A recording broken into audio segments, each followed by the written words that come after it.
자, 그러면 또 다음으로 넘어가 보도록 하겠습니다. 자, 이 지진이라고 하는 걸 그래서 하다 보니까 가속도계 얘기까지 나오게 되는데요.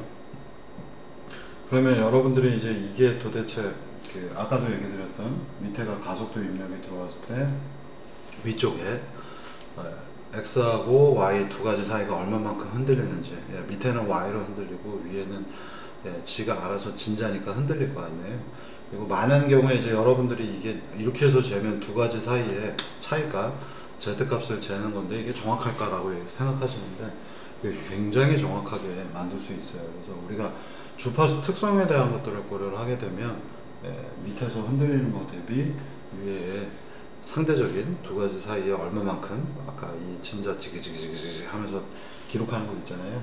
이걸 잴 수가 있고 아마 최근에는 이렇게 종이에다 쓰는 건 거의 없어졌을 겁니다. 바로 이 가속도계 센서들이 작은 사이즈로 나올 수 있고 그리고 종이에다 쓰게 되면 일단 뭐가 문제예요? 마찰이 생기잖아요. 그래서 인위적인 마찰이 들어가기 때문에 물론 우리가 램즈 기술을 쓰게 되면 마찰이 없을 것 같지만 마찰이 엄청나게 심합니다. 그래서 이런 그 마이크로 영역에서는 생각보다 마찰이 무지하게 세서 그러니까 다 어떤 비례 관계인데 얘의 이너시아 관성력은 굉장히 작은 반면 마찰은 되게 커지기 때문에 또 경우에 따라서는 뭐 저도 계산을 안 해봤기 때문에 쓸 수 있는지 없는지 모르겠네요. 그래서 마찰이 너무 심해서 이때는 또 지진계의 목적에 안 맞을 수도 있겠죠. 그러니까 마찰이 그러니까 관성 대비 마찰이 심하기 때문에 관성은 크게 하기가 어렵죠. 마이크로 단위니까. 그러면 댐핑이 굉장히 크니까 댐핑이 되게 커서 폴드로 왼쪽으로 쫙 가서 금방 멈춰버릴 수 있죠. 꿀단지처럼. 그래서 뭐 여기에 고주파 때 여기에 쓰기가 좋은지 나쁜지는 한번 계산을 해보시면 여러분들이 어느 정도 쉽게 얘기하실 수 있겠습니다. 자, 이제 그거는 내비두고요. 이제 우리가 다루고자 하는 건 뭐냐면 무언가 지진 관측소가 하나, 둘, 셋, 넷 Z1, Z2, Z3, Z4 네 군데에서 뭔가 상대적인 X하고 Y 사이의 거리를 측정을 했습니다. 그래서 이 플롯들을 뭔가를 네 군데에서 측정을 했어요. 그러면 아주 간단하게는 여러분들이 지진이 발생해서 오는 데까지의 뭐 시간 이런 것도 예측을 하잖아요. 이 네 군데에서 어떤 속도로 어떤 시기에 들어왔는지를 판단해서 이 네 군데가 동기화가 되게 되면 시간도 예측을 할 수가 있겠죠. 여기는 먼 데는 좀 늦게 왔겠고 가까운 데는 빨리 왔겠고 속도를 측정을 했기 때문에 거리를 알고 있잖아요. 여러분들 아주 간단하게 V는 T분의 S라고 하는 수식을 써서 시간이 동기화가 정확하게 되고 있다면 시간을 정확하게 쟀고요. V에 해당하는 것들은 이 플롯을 토대로 해서 쟀으니 그리고 거리를 원래 알고 있으니까 거꾸로 T가 얼마였는지를 알 수가 있게 되겠죠. 그래서 지진 발생 시기를 알기 위해서는 관측소 여러 군데의 데이터를 종합해서 V하고 S를 토대로 T를 알아내는 겁니다. 그래서 T를 알게 됐으면 이제 또 중요한 건 뭐냐면 S를 명확하게 모르잖아요. 그죠? S를 모르기 때문에 지진이 발생한 시간과 S를 모르고 V만 알고 있으니 Z에 대한 것들 다 V로 속도로 판단할 수 있으니 S도 정확하지 않고 T도 동기화는 되고 있지만 지진 발생했을 때에 여기에 관측된 시간만 알고 있기 때문에 원래 팡 하고서 얼마가 걸렸는지는 또 알 수가 없겠죠. 그래서 S도 정확하지 않고 T도 정확하지 않으니 이게 굉장히 복잡한 문제가 되겠죠. 그러면 V만 알고 있으니까 거꾸로 S는 얼마였을 때 T는 얼마였는지를 각각 계속 대입을 하면서 어떤 T가 맞고 어떤 S가 맞는지를 찾아내야 되겠습니다. 그래서 이 문제는 일종의 세 군데가 아니라 네 군데, 다섯 군데, 뭐 우리나라에 있는 200군데 이것들의 최적화 문제를 풀어야 되겠습니다. 그래서 해가 한계 근처로 수렴하게 만드는 일종의 방법을 쓰겠습니다. 자, 그러면 이거를 이제 거꾸로요. 우리는 조금 쉽게 문제를 바꿔서 로컬라이제이션이라는 건 어떤 문제인가 한번 생각해 보겠습니다. 만약에 아주 간단하게 여기에서는 여기까지의 거리를 잴 수가 있고요. 그 다음에 여기서부터 여기까지 거리를 잴 수가 있고, 거리를 잴 수 있고, 거리를 잴 수 있다면 얘의 위치는 어디에 있을까라고 하는 문제로 바꿔보겠습니다. 여기까지의 거리 얼마, 여기까지의 거리 얼마, 여기까지의 거리 얼마, 여기까지의 거리 얼마. 그러면 이거를 최소화할 수 있는 에러가 있고, 그 에러를 최소화하는 형태로 라인들을 그려보면 이 근처 어딘가가 진앙이구나 라고 판단할 수가 있겠죠. 그래서 이렇게 거리가 여러 개 있기 때문에 사실 정확하게 여러분들이 생각했다고 좀 이상한데, 라는 건 세 점을 알고 있고 여기까지의 거리를 정확하게 측정을 할 수만 있다면 세 점으로부터 우리는 위치를 명확하게 알 수 있죠. 근데 측정을 하다 보면 오차가 있기 때문에 요 거리가 조금 하나만이라도 짧게 되면 세 개를 만족하는 점이 안 생기고 이 근처 어디가 답이 되겠죠. 이런 식의 관점으로 여러분들이 보셔야 되겠습니다. 여러분들이 이제 그 졸업작품도 준비하고 그러다 보니 이런 유형의 문제를 여기저기서 들어보셨겠고요. 바로 그 비콘 기반의 현재 위치 아는 방법들이 이런 류의 방법에 속하겠습니다. 그래서 예를 들면 현재 내가 어디 있는지 모르겠지만 이 지점으로부터 여기까지의 전파 세기를 얻고 전파 세기, 전파 세기, 전파의 세기를 얻어서 뭐 블루투스 BLE들 중에 이런 게 많이 있죠. 그래서 BLE 장비를 내가 가지고 있는데 원래의 위치를 알고 있는 뭐 예를 들면 여기서는 4개의 관측소에서 전파 세기가 각각 얼마더라. 전파 세기는 거리의 수식으로 표현할 수 있으니 현재의 위치는 어디가 되겠더라. 추정하는 방법이 바로 비콘을 사용한 기법이 되겠습니다. 비콘은 한국말이 아니고요. 여러분들 스타크래프트 세대이기 때문에 프로브가 가서 프로브 이렇게 생긴 녀석이 가서 딱 만들게 되면 하면서 만들어지는 이렇게 생긴 프로토스의 그 비콘이죠. 이게 비콘 맞나? 이건 프로브였나요? 이게 헷갈리네요. 올해 얘가 프로브 맞고요. 드론 같은 거 이렇게 만드는 게 비콘 아니었나요? 오랜만이라 기억이 잘 안 나는 것 같습니다. 스타크래프트 해본 지 한 7년 된 것 같습니다. 자, 그래서 비콘들이 여러 개가 있고 현재 내 위치가 있는데 여기까지의 거리들을 측정할 수만 있다면은 현재의 위치가 어딘지 측정 오차를 포함해서 그 근처를 찾아낼 수 있는 것. 아마 로컬라이제이션 계열 중에서는 이게 가장 쉬운 방법일 겁니다. 근데 이게 쉽다고 하기가 굉장히 어려운 것 중에 하나가 이게 또 제일 쉬움에도 불구하고 기술적으로 무지하게 어렵습니다. 이 똑같은 원리 중에 하나가 지구상의 현재 내 위치가 어딘가에 있을 텐데 위성이 여러 개가 있어서 여러 개의 위성에서 쉽게 말하면 거리를 정보를 알려주면 현재 내 위치는 지구 좌표계 위에 어디일 거야 라고 하는 게 여러분들이 알고 계시는 GPS 센서입니다. 그러면 정확하게 이 GPS 계열들은 WS84 좌표계를 쓰고 있고 정확하게 얘기하면 구좌표계, 지구 좌표계 위에서 높이 정보까지도 알 수 있어요. 그러면 3차원 정보이니까 3차원 정보를 알려주기 위해서는 총 몇 개가 필요할까 해서 이론적으로는 아마 6개가 맞을 거고요. 제가 갑자기 수식을 떠올릴 수가 없는데 이론적으로는 위성 6개가 있어서 거리 정보를 알려줄 수만 있다면 현재 좌표를 찾을 수가 있는데 실제로는 보통은 한 10개가 있어야 되죠. 오차가 있기 때문에 개수가 더 많아야 현재 위치를 조금 더 잘 알 수가 있겠고요. 보통은 10개가 거의 정답인데 8개 정도가 이제 고급 기법들에서 위치가 그래도 근처에 에러가 좀 있더라도 나오는 거고요. 이 분야의 최고 기술은 그 7개짜리 이스라엘이 갖고 있는 기술인데 7개까지 나오면 굉장히 정교하게 나옵니다. 근데 얘네가 어떻게 만들었는지 알 수가 없어서 보통은 한 10개 정도 되면 그때 답이 얻어진다고 보시면 되겠습니다.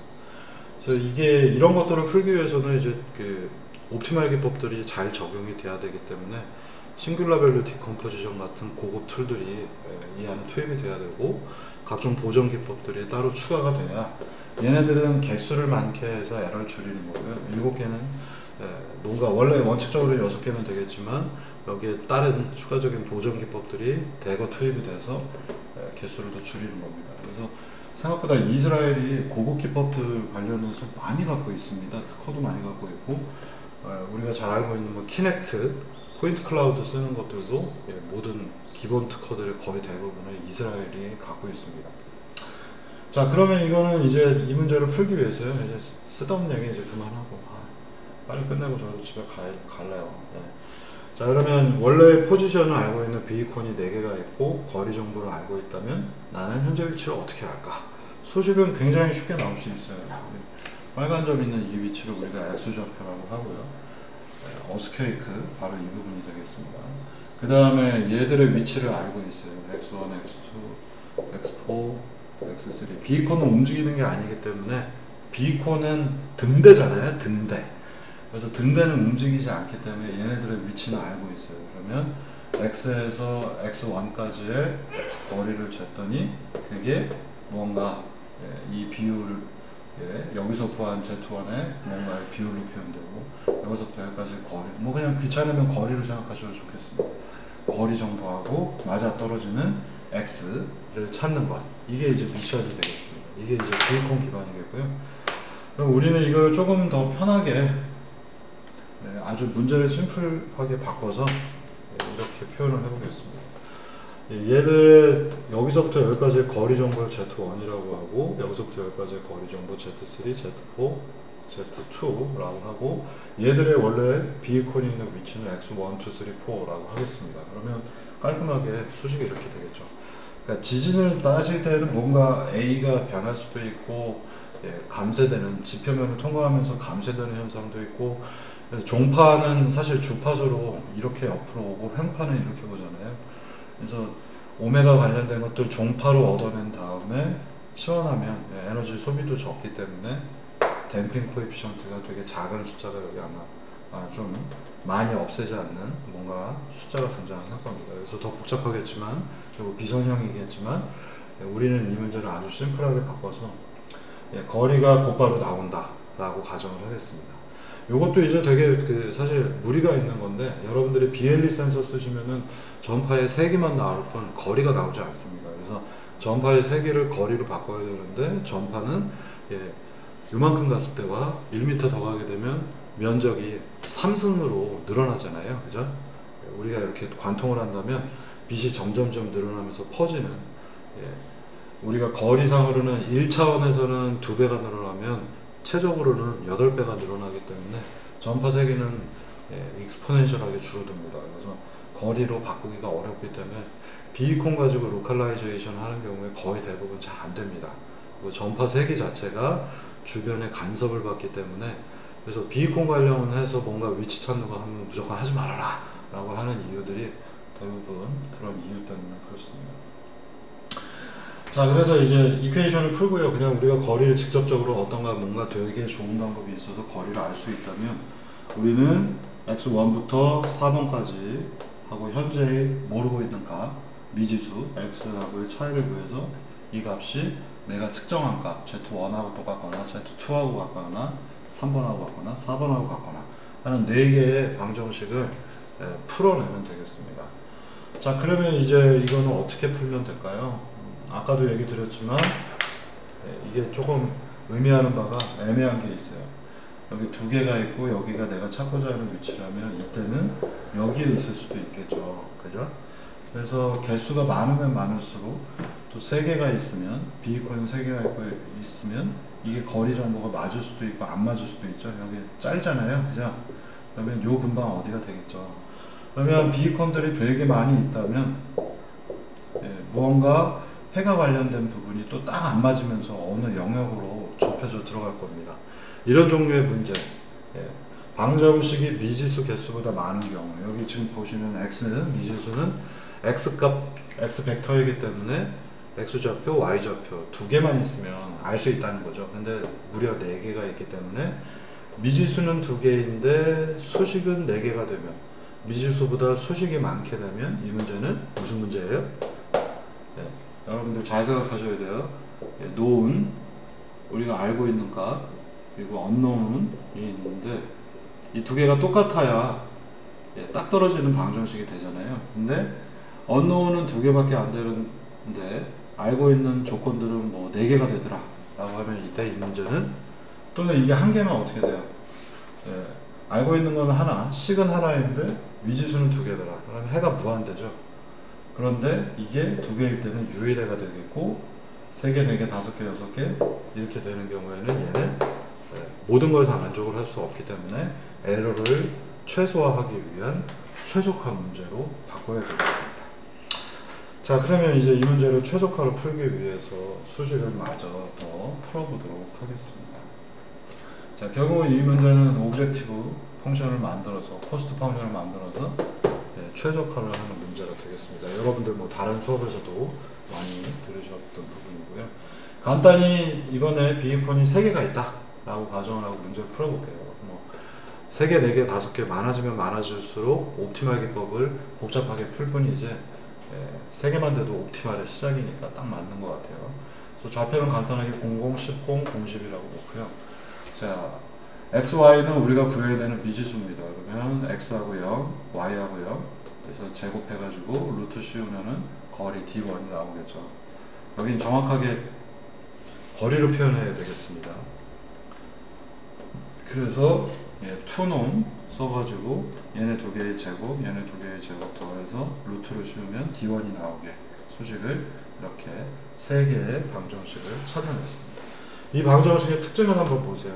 여러분들 항상 제가 방정식 뭔가 문제를 풀기 전에는 이 방정식의 특징을 보라고 로봇 학습 시간에도 많이 얘기를 드렸습니다. 이것들 전부 다 상수죠. 그 다음에 여기 상수들이 이미 들어가 있어요. 미지수는 x, y입니다. 그리고 나서는 어떤 게 미지수가 어떤 게 상수인지 확인한 다음에는 이게 선형인가 비선형인가 봐야 되겠죠. 이 문제 선형일까요? 비선형일까요? 이 문제 풀려고 그러면 첫 번째 식은 x제곱 더하기 y제곱은 상수 d1은 제곱이 되고, 두 번째 식 x 빼기 10의 제곱 플러스 y제곱은 d2 상수가 되겠습니다. 얘네들 그냥 풀 수 있어요? 못 풉니다. 이 문제는 비선형 연립방정식이 되겠습니다. 비선형 연립방정식이고, 이 녀석의 에러 값을 작게 하기 위해서 우리는 코스트 펑션을 설계를 해야 되겠습니다. 여러분들 다 로봇 학습 배우신 분들은 많이 비슷한 예제들이 나왔고요. 그래서 옵티말 관련된 거에서 항상 이렇게 밑으로 삐딱한 거, 컨벡서 헐들이 존재를 해야 최소값들을 구할 수 있고, 어디에서 초기 조건이 어떻게 되는가에 따라서 우리가 찾는 영역이 어딘가에 따라서 여기에 미니멈이다 라고 할 수도 있고, 이 근처에서 찾으면 여기가 미니멈이다 할 수 있는 로컬 미니멈이 여러 개 있는 문제가 되겠습니다. 뭐 다 하는 얘기고요. a는 x제곱 더하기 y제곱이라고 하면 얘의 미니멈은 x, y가 0일 때 x제곱, y제곱은 1이잖아요. 그래서 빗살무늬 토기처럼 이렇게 되겠습니다. 이때의 값들이 a가 되겠고요. 자, 그래서 이 부분 바로 여기 x는 0, y는 0인 부분에서 a는 0이라고 하는 최소값을 가질 겁니다. 이런 문제들은 우리가 잘 쉽게 알 수 있는 문제들이고요. 자, 그래서 최소값 구하려면 무슨 방법 써야 돼요? 여러분들이 공순위, 공대생이기 때문에 공대에서 제일 많이 쓰는 최적화 기법, 그라디언트 디센트 메소드입니다.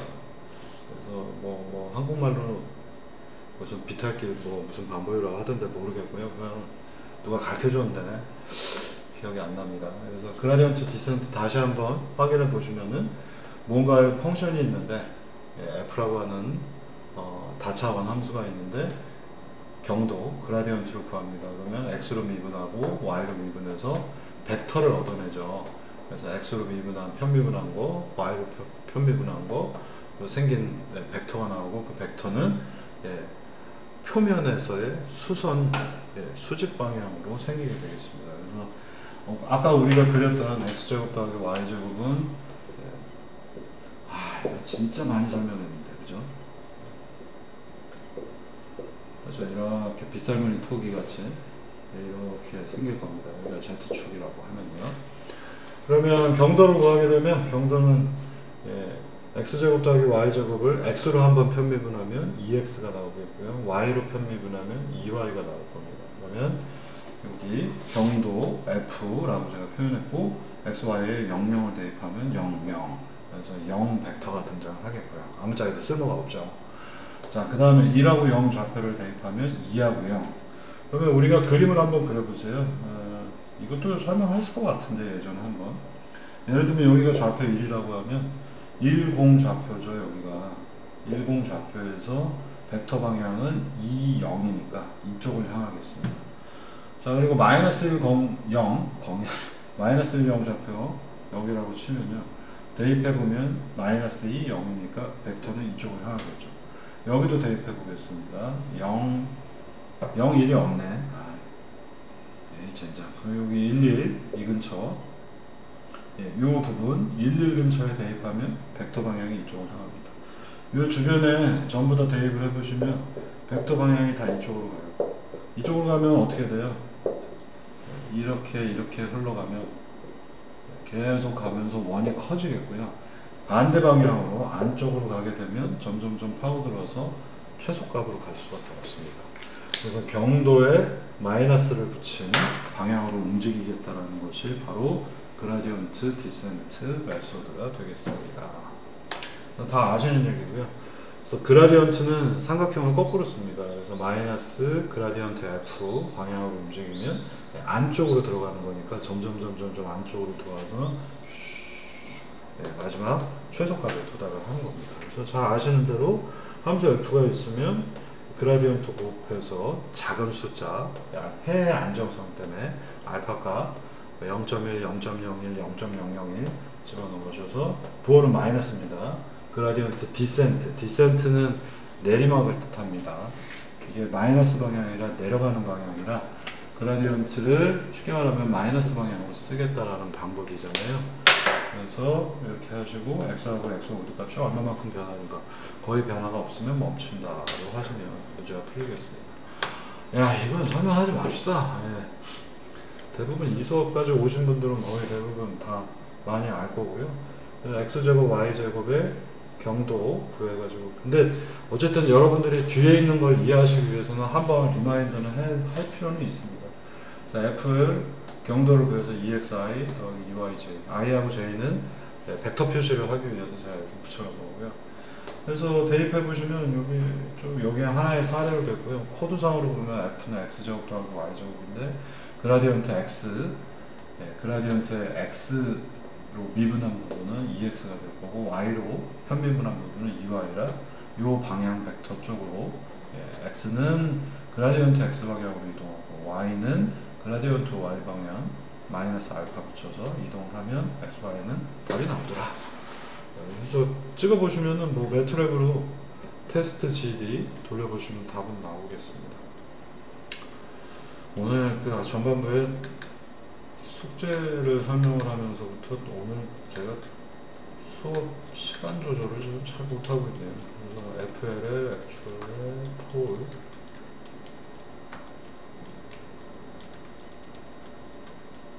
3점 모바일 로봇의 키네마틱스 들어왔습니다. 테스트 GD가 있네요. 쭉 실행해 보시면은 와, 10의 마이너스 8승대입니다. 그래서 x하고 y는 0.5, 10의 마이너스 8승, 0.5049 마이너스 8승. 그래서 거의 0 근처에 온 것을 아실 수가 있습니다. 간단하죠? 여러분들 이거는 3학년 때 많이 했기 때문에 아마 잘 이해하실 것 같습니다. 한 번만 적당히 제가 설명해드리면 다들 금방금방 이해하실 수 있을 것 같아요. 자, 그러면 이제 수식을 유도를 해봐야겠습니다. 그래서 비콘 기반의 로컬라이제이션을 할 때 수식이 어떻게 만들어야 되는지 한번 보시겠습니다. 그냥 뭐 생각나는 대로 유도한 겁니다. 코스트 펑션을 F라고 정의를 했는데요. 보통은 이제 J라고 표현하는데 귀찮아서 F 넣었고요. 포지션, 원래 우리가 알고 있는 비콘의 포지션을 X라 잡았고, 아니네요. 이거는 우리가 찾아야 되는 언노운 값입니다. 써놔야겠다.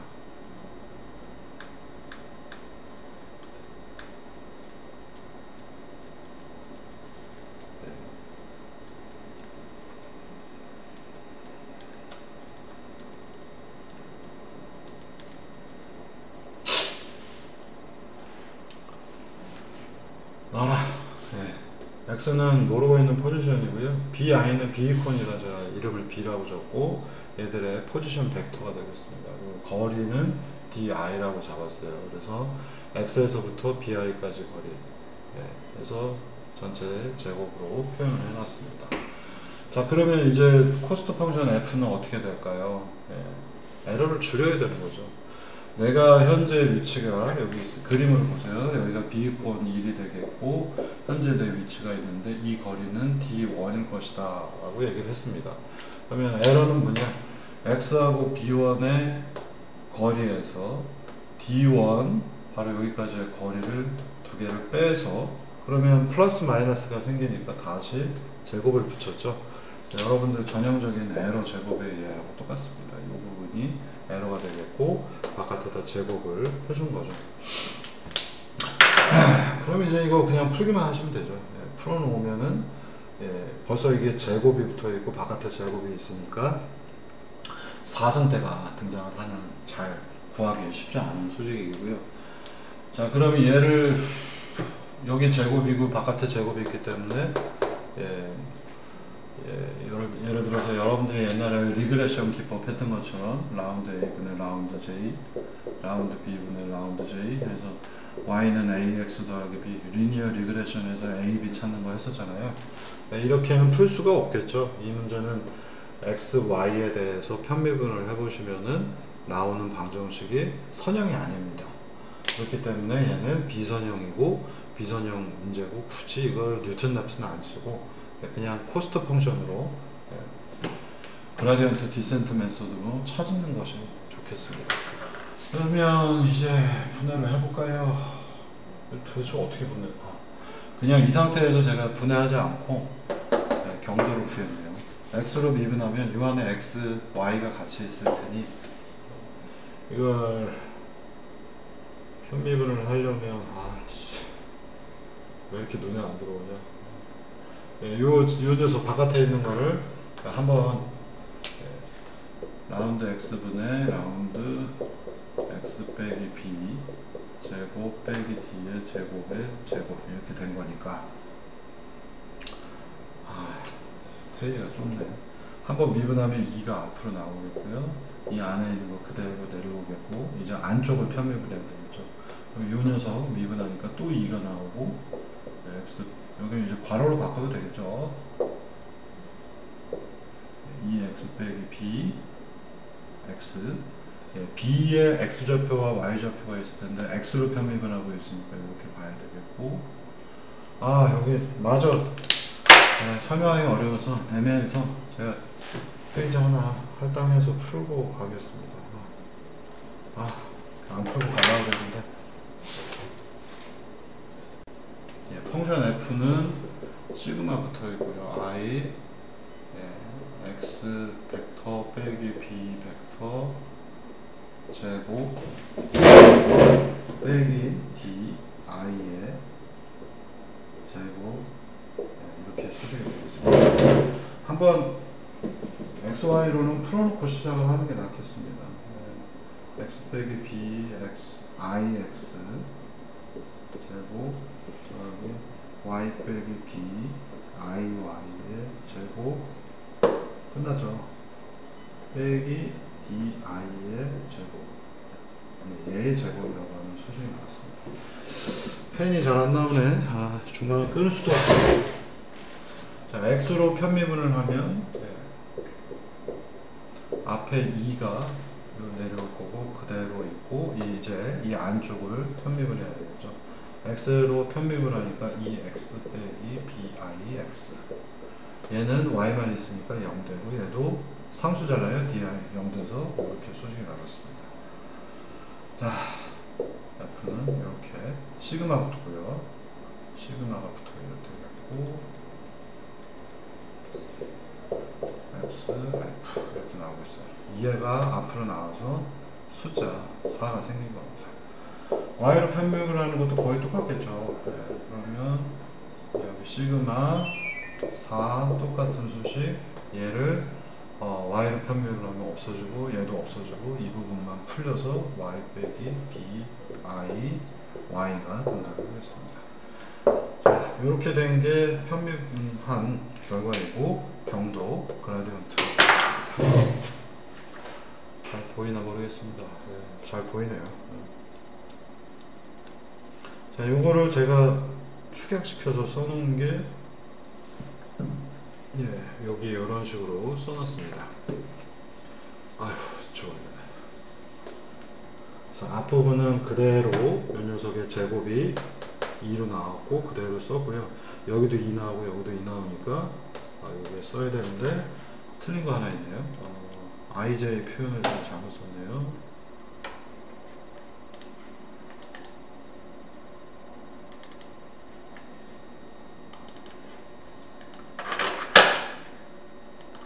네, J 요 박스 표시 붙이도록 하겠습니다. 네, 이렇게 써야 되는데 잘못 썼네요. 자, 그러면 이 수식을 이제 그라디언트를 가지고 쭉 밑으로 파고 들어가는 거고요. 이 수식은 잘 보시면 그냥 x 벡터에서 b 벡터를 빼고 그리고 방향 벡터만 표시를 해주면 되겠습니다. 그냥 이 부분 u가 이해하시기 좀 애매하다면 그냥 이것만 가지고 풀으셔도 되겠습니다. 이건 제가 보기 좋으라고 u를 붙여놓은 건데 굳이 u는 뭐냐면 정확하게 여기서 ij입니다. u는 i 플러스 j라고 하는 벡터입니다. 유닛 벡터를 뜻하는 의미로 붙였는데 뭐 이해하시기 애매하면 빼도 좋습니다. 그래서 얘하고 얘하고 곱하면 지금 트랜스포즈이기 때문에 요 부분하고 요거 곱해줬고 얘하고 요하고 곱해지는 거 도트 프로덕트잖아요. 도트 프로덕트는 벡터 트랜스포즈에서 두 개의 곱으로 표현이 되겠죠. 그래서 이걸 마지막 수행을 하면 되겠습니다.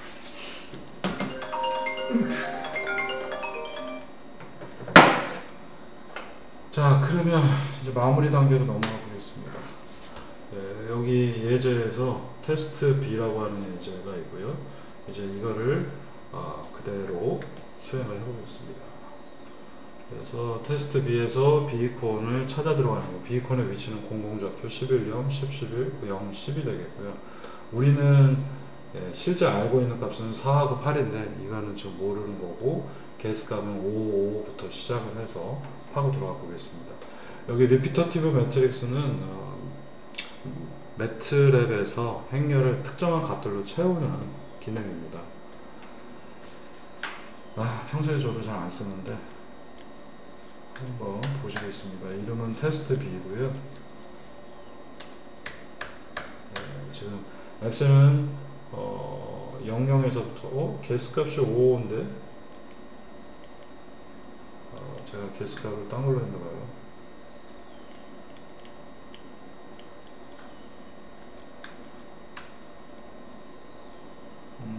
개수값 여기 00으로 제가 시작을 했네요. 뭘로 하시든 상관은 없는데요. 5 가지고 여기 있는 거랑 똑같이 해보겠습니다.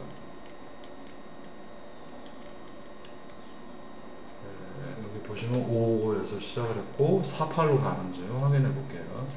이유가 있어서 그렇습니다. 5에서 시작했더니 4.76 쭉쭉쭉 가면서 뭔가 비슷해져 가고 있죠. 4.15 7이니까 3.998 7.998 해서 트루 값에 거의 같습니다.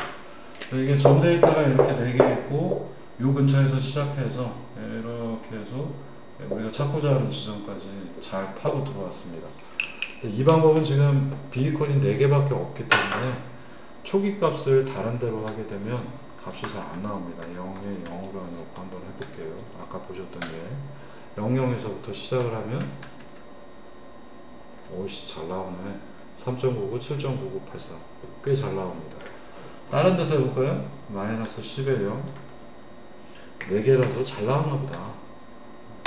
한번 마이너스 10, 0에서부터 시작했더니 부지하게 잘 나오네. 그죠? 쓸만한 방법이라는 얘기가 되겠습니다. 여러분들이 값을 많이 바꿔가지고 테스트를 해봤는데 할 때마다 이렇게 잘 나오면 이거 안 나오는 건 맞죠? 30 넣었더니 안 나오네요. 3에 30 대입하고서 해봤더니 빨려 들어가지를 않고 발산해 버렸어요. 이거는 글렀습니다. 너무 멀어서 그런 것 같아서 3에 20 정도 놓고 테스트 해볼게요. 어우, 잘 나오네. 네. 너무 멀리 있는 것만 아니면은 이 바깥쪽, 여기가 대부분 좌표가 10밖에 안 되는데 3에 30 넣었더니 너무 먼 데라서 발산해 버렸어요. 이런 것만 피하면은 곧잘 쓸만한 방법이 되겠습니다. 그래서 비이콘 영역들 안쪽에만 있다면은 빠르게 수렴해서 지금 들어가는 결과가 나오겠습니다. 좋네요. 네. 자, 이 비이콘은 3개만 있게 되면 이제 조금 더 해가 잘 안 나오겠고요. 개수가 많으면 많을수록 발산도 적게 하고 속도는 뭐 연산 속도는 아주 느린 기법이 아니기 때문에 알파가 대신에 되게 작았습니다. 0.001 나오고요. 그래서 알파 값 작은 거 가지고서 흔들어 가지고 수렴점을 찾아 들어갔습니다.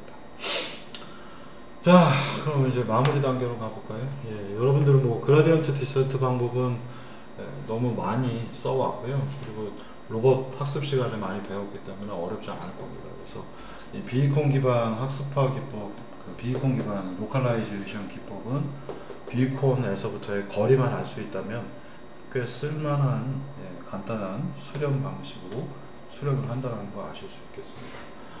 근데 이제 아까 보신 것처럼 10에 30처럼 얼토당토한 거예요. 예를 들어서 여러분들이 이 똑같은 방법이 어디 쓰이고 있냐면 기지국 가지고서 현재 위치 찾는 거 있잖아요. 기지국은 위치가 절대 변함이 없죠. 기지국이 이동하는 게 아니니까. 그래서 기지국에서의 전파 정보들을 남겨놨다가 이 근방에 해당하는 기지국들에서 전파 거리를 대입을 해주면은 이거 방금 전 그라디언트 디센트 같은 걸 찾으시면 현재 위치에 대한 걸 어느 정도는 알 수가 있는데 에러는 사실 되게 크죠. 왜냐하면 전파는 가까이에 있지만 중간에 다른 게 막고 있으면 전파가 되게 작게 나타날 수밖에 없습니다. 그래서 그럼에도 불구하고 이 방법이 전파 가지고 찾는 방법들이 많이 쓰이는 이유는 기지국이 그만큼 많아서 그렇습니다. 대한민국에 기지국이 깔렸죠. 뭐 아파트 지하 주차장 같은 데 가보시면은 코너마다 하나씩 붙어 있을 정도로 많기 때문에. 하지만 단점은 전파의 세기가 곧 거리를 뜻하지 않습니다. 그래서 이게 뭔가 부정확한 거리 정보를 넣더라도 이 녀석이 움직이면서 찾을 수 있는 형태들이기 때문에 그나마 이제 써먹는 거고요.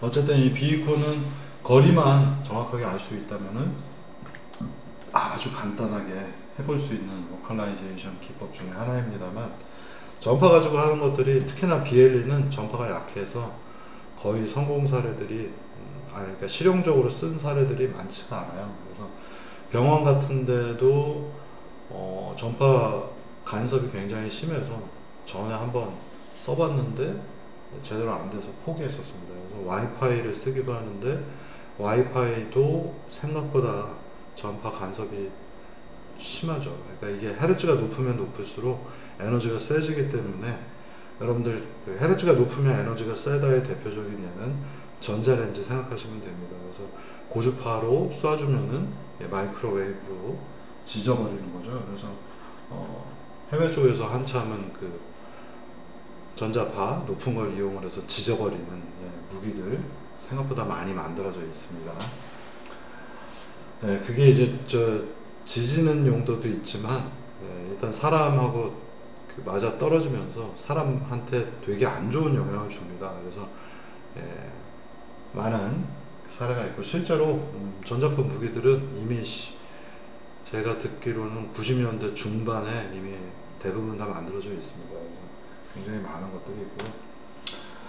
자, 이 예제에서 여러분들이 조심하셔야 되는 건 뭐냐, 아까 제가 전파 얘기도 했지만 거리 D가 생각보다 노이즈가 많습니다. 그래서 무언가 비이콘이 있고 나의 위치가 에러가 별로 없이 완벽하게 알아낸다는 게 쉽지가 않고요. 그리고 그게 특히나 거리 정보로 환산하기가 쉽지가 않습니다. 그래서 이 녀석의 경우에는 이게 무언가의 파형들일 가능성이 항상 많고요. 파형이라 하면 여기에서 소리도 포함하는 겁니다. 그래서 소리가 가까우냐 뭐냐. 근데 소리가 여기서 한번 쏘고 소리가 퍼지면서 다른 비이콘하고 섞이면 안 되기 때문에 소리 하나 뻥 해주고 여기서 조금 있다가 뻥 해주고 뻥 해주고 뻥 해주면 얘의 위치를 소리가 튀겨나오는 걸 이용해서 얘의 위치를 찾을 수 있는 기법 뭐예요? 이게 저 잠수함 잡을 때 많이 쓰죠. 그래서 얘네들을 뭔가 V처럼 튕겨 놓고서 얘들의 위치를 알고 있다면 평 해서 뿅뿅뿅뿅 에코 날라오는 것들 한 번, 두 번, 세 번, 네 번 땡땡땡땡 하면 여기 튕기는 녀석의 위치를 알 수 있는 거 뭐 이런 것들로도 쓰기도 합니다. 그래서 이것들이 전부 다 파형 관련된 것들이 많이 사용되다 보니까 파형 자체에 간섭이 많고요. 이거의 직선거리를 명확하게 알 수 있는 좋은 방법들이 사실 별로 없습니다. 그래서 거리로 환산할 수 있는 뭔가 굉장히 깨끗한 좋은 것이 있다면 아니면 아예 이 비이콘들이 굉장히 많아야 된다면 그래서 비이콘이 굉장히 많은 게 기지국 정보이기 때문에 기지국을 통해서 현재 위치를 알려고 하는 이런 것들이 많이 쓰입니다. 아까 GPS 얘기하다 말았었는데요. GPS에서 글로나스로 합쳐지고 뭐 바이든가 중국 것도 합쳐지고 그 다음에 이제 하나 더 나온 것들은 여러분들이 이제 아시긴 아셔야 되니까 GNSS 계열들 그리고 이 중간에 예전에 디퍼런셜 GPS라고 불리는 DGPS들도 쓰였습니다. 이 DGPS는 한 15년 전쯤에 보시면은 지상에 기지국이 있고요. 기지국에서 뭔가 쏴주면 그 전파를 수신해서 거리로 환산하는 방법입니다. 방금 전에 여러분들이 보셨던 비이콘 기반 방법하고 똑같고 한 달에 한 30만원 내든가 그랬어야 될 겁니다. 그래서 뭐 물류 차량들의 현재 위치 알기 위해서 옛날에 이런 것들도 많이 썼었고요. 정교하면 굉장히 좋아요. 해상도가 한 2m, 1.5m 정도 수준으로 굉장히 괜찮았고요. 최근에 이제 GNSS가 많이 쓰입니다. 그래서 또 다른 지상 송신국에서 전파를 받아서 옛날 이 DGPS처럼 얘를 써서 좋을 때는 1m, 2m까지도 나온다고 합니다. 그래서 얘들 합쳐서 찾아내는 거고요. 이 GNS 같은 경우도 비이콘 기반이긴 한데 GPS나 글로나스에서 20m 안에 영역을 먼저 찾는 거죠. 개활지라면. 그러니까 여러분들이 해가 튀는 현상을 보신 것처럼요. 여기고 여기에 찾고 싶은데 여기서부터 이니셜 게스를 하게 되면 어떻게 돼요? 수렴 안 할 수도 있잖아요. 그래서 GPS 가지고 나는 해가 이 근처에 있어. 여기에 아무거나 잡았고 그 다음에 방법론을 적용을 하면 원래 위치를 찾기가 좋을 겁니다. 그래서 게스 값을 잡기 위해서라도 GPS는 있는 것이 좋습니다. GPS 자체의 해상도는 떨어지지만 그리고 나서는 전파 가지고 다시 해의 솔루션을 찾아 들어가는 과정으로 되어 있다고 보시면 되겠어요. 이 GNSS 경우에는 이게 항상 그 가격이라는 것이 이베이 같은 데서 찾아보시면은 GPS 중에도 해상도가 조금 더 좋은 게 있습니다. 여러분들이 뭐 2만원, 3만원, 요새는 만원대도 파는 것 같은데 그런 칩들은 해상도가 많이 떨어지는데 뭐 한 15년 전에도 고정밀 GPS 칩들이 팔아요. 가격 한 700만원, 800만원 정도 합니다. 그래서 요트 같은 데다 붙이는 용도로 쓰기도 했고요. 이걸 옛날에 드론 초창기에는 이 정도 고정밀 GPS를 사다가 쓰기도 했는데 최근에는 이제 GNSS 많이 씁니다. 그래서 GNSS는 가격이 한 100만원, 200만원 하던 게 최근에 제가 찾은 칩 중에 보면은 140불 정도, 15만원대까지도 많이 가격이 떨어진 것 같습니다. 그래서, 하지만 이제 전부 다 2개월의 문제는 위성하고 통신하는 애들은 무조건 실외에만 써야 되죠. 실내에서는 의미가 없기 때문에 그러면 도대체 실내에서 로컬라이제이션 하기 위해서는 어떤 방법이 필요한가 라는 것이 이제 뒷부분에 이 수업 한 달 정도 뒤에 이제 본격적으로 나올 겁니다. 그래서 여러분들이 하나의 사례로서 알아두시면 되겠고요. 제가 이걸 테스트를 해보면요.